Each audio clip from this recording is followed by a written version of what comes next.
لله رب العالمين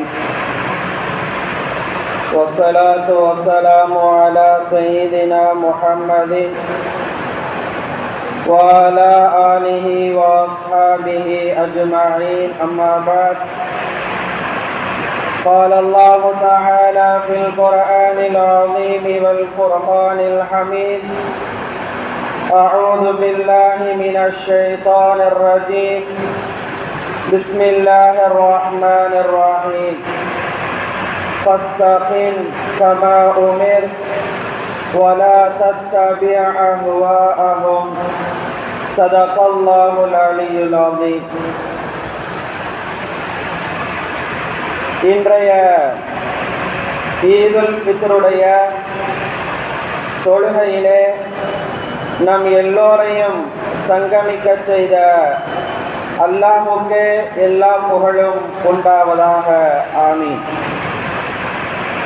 அன்பான பெருமக்களே, கடந்த ஒரு மாதமாக பகலெல்லாம் நோன்பிருந்து இரவிலே நின்று வணங்கி அல்லாஹ்வால் கட்டளையிடப்பட்ட அந்த இபாதத்தை நிறைவேற்றிவிட்டு நாம் எல்லாம் இங்கு ஒன்று கூடி இருக்கிறோம். அல்ஹம்துலில்லாஹ். ரமலான் என்பது ஒரு விருந்தினரை போன்றது. நம் இல்லத்திற்கு ஒரு விருந்தினர் வருகிறார் என்றால் அவர் வந்து சென்றதற்கு பின்னர் அவர் நம்மோடு பேசிய அந்த நினைவுகளை, அந்த செய்திகளை நம் குடும்ப உறுப்பினர்களோடு எப்படி நாம் பகிர்ந்து கொள்கிறோமோ அதே போன்றுதான் ஈதுல் ஃபித்ருடைய தினத்திலே ஒன்று குழுமி இருக்கக்கூடிய இந்த நல்ல நேரத்தில் ரமலான் என்ற விருந்தாளி நமக்கு சொல்ல வருகிற செய்தி என்ன என்பதை நாம் யோசிக்க கடமைப்பட்டிருக்கிறோம்.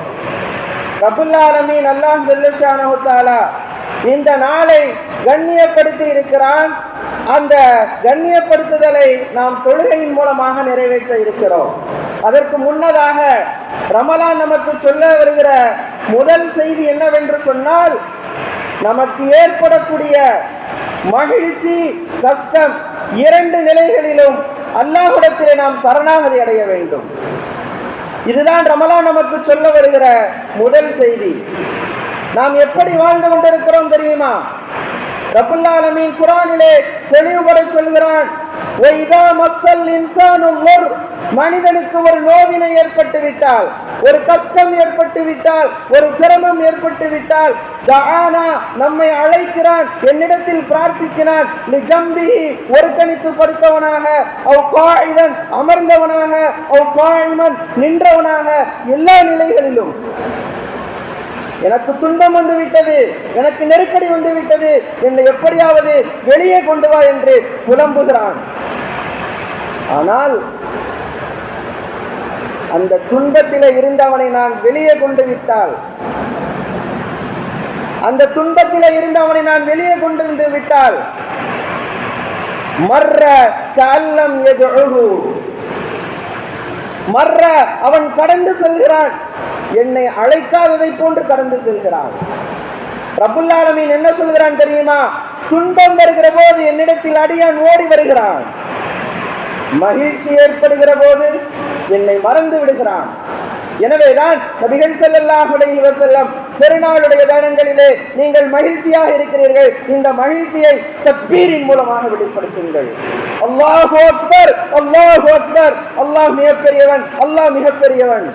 அல்லாஹ் குர்ஆனில் அதைத்தான் சொல்கிறான், வலிதுக்மிலுல் இத்தத, ரமலானை குறித்து சொல்லிய அந்த வசனத்தினுடைய முடிவு இப்படி வருகிறது, வலிதுக்மிலுல் இத்தத, நீங்கள் ரமலானுடைய தினங்களை பூர்த்தி செய்ததற்காக, வலிதுகப்பிருல்லாஹ அலா மா ஹதாக்கும், 30 நாட்கள் நோன்பு நோற்பது என்பது சாதாரணமான காரியம் அல்ல. அதற்கு ரப்புல் ஆலமீன் தான் உங்களுக்கு வழிகாட்டி இருக்கிறான். எனவே அவனை நீங்கள் தக்பீர் சொல்லுங்கள். அதனால் தான் அல்லாஹு அக்பர், அல்லாஹு அக்பர் என்கிற அந்த தக்பீரை நாம் சொல்ல வேண்டும் என்று நபி அவர்களின் மூலமாக பணிக்கப்பட்டிருக்கிறோம். எனவே ரமலான் நமக்கு சொல்ல வருகிற முதல் செய்தி இதுதான்.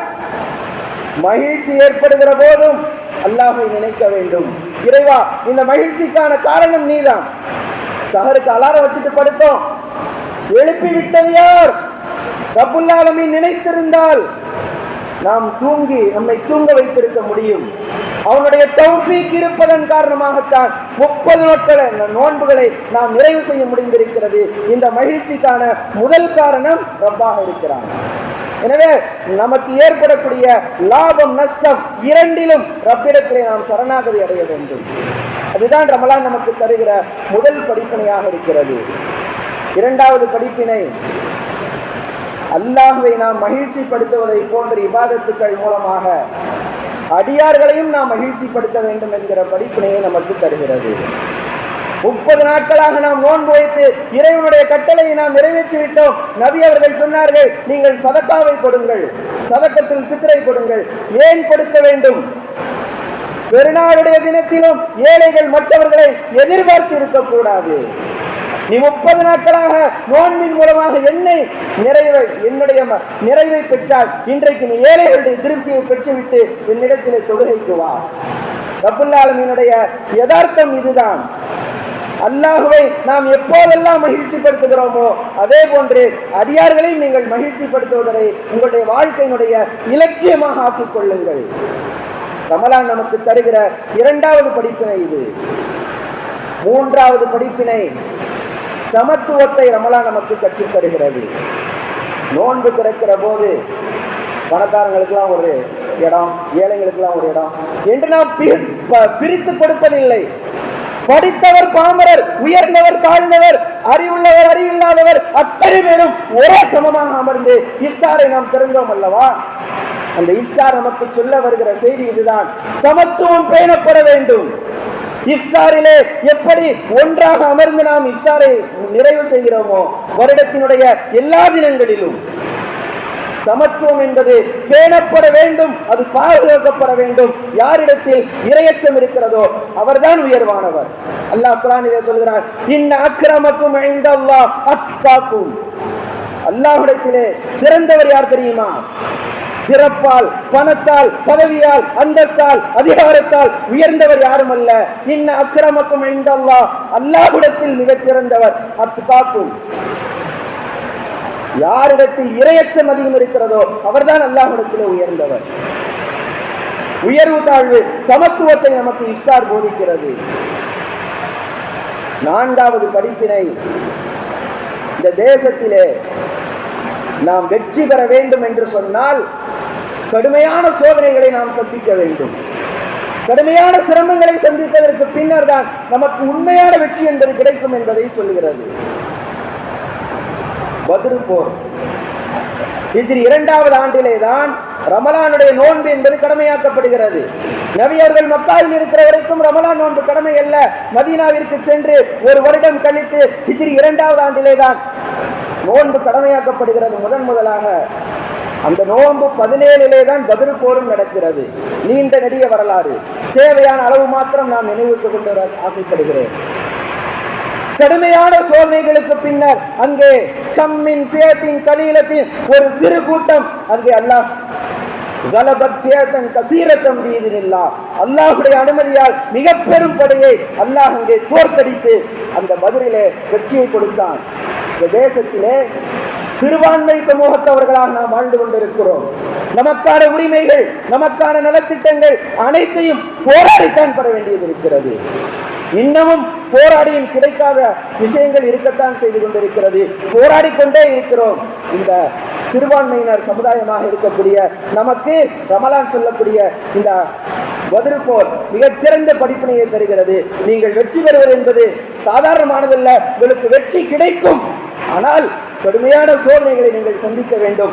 எப்படி பத்ர் போரிலே அங்கே சஹாபாக்கள் சந்தித்தார்களோ அந்த சோதனைகளை நீங்கள் சந்தித்ததற்கு பின்னர் தான் உங்களுக்கு வெற்றி என்பது சாத்தியமாகும். ஆனால் போராட்டம் என்பது நாம் செய்து கொண்டே இருக்க வேண்டும். நம் உரிமைகளை கேட்டுக்கொண்டே இருக்க வேண்டும். பத்ரிலே சிறிய படைக்கு கிடைத்த வெற்றியை போன்று அல்லாஹ் நமக்கு கொடுப்பான் என்பதை இந்த ரமலான் நமக்கு சொல்லிச் செல்கிறது.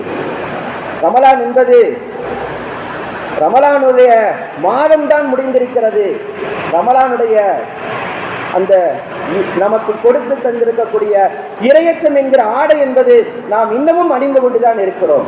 அது கியாமத் நாள் வரைக்கும், நாம் மரணமாகக்கூடிய கடைசி நேரம் வரைக்கும் அந்த இரையச்சத்தை நாம் விட்டுவிடக் கூடாது.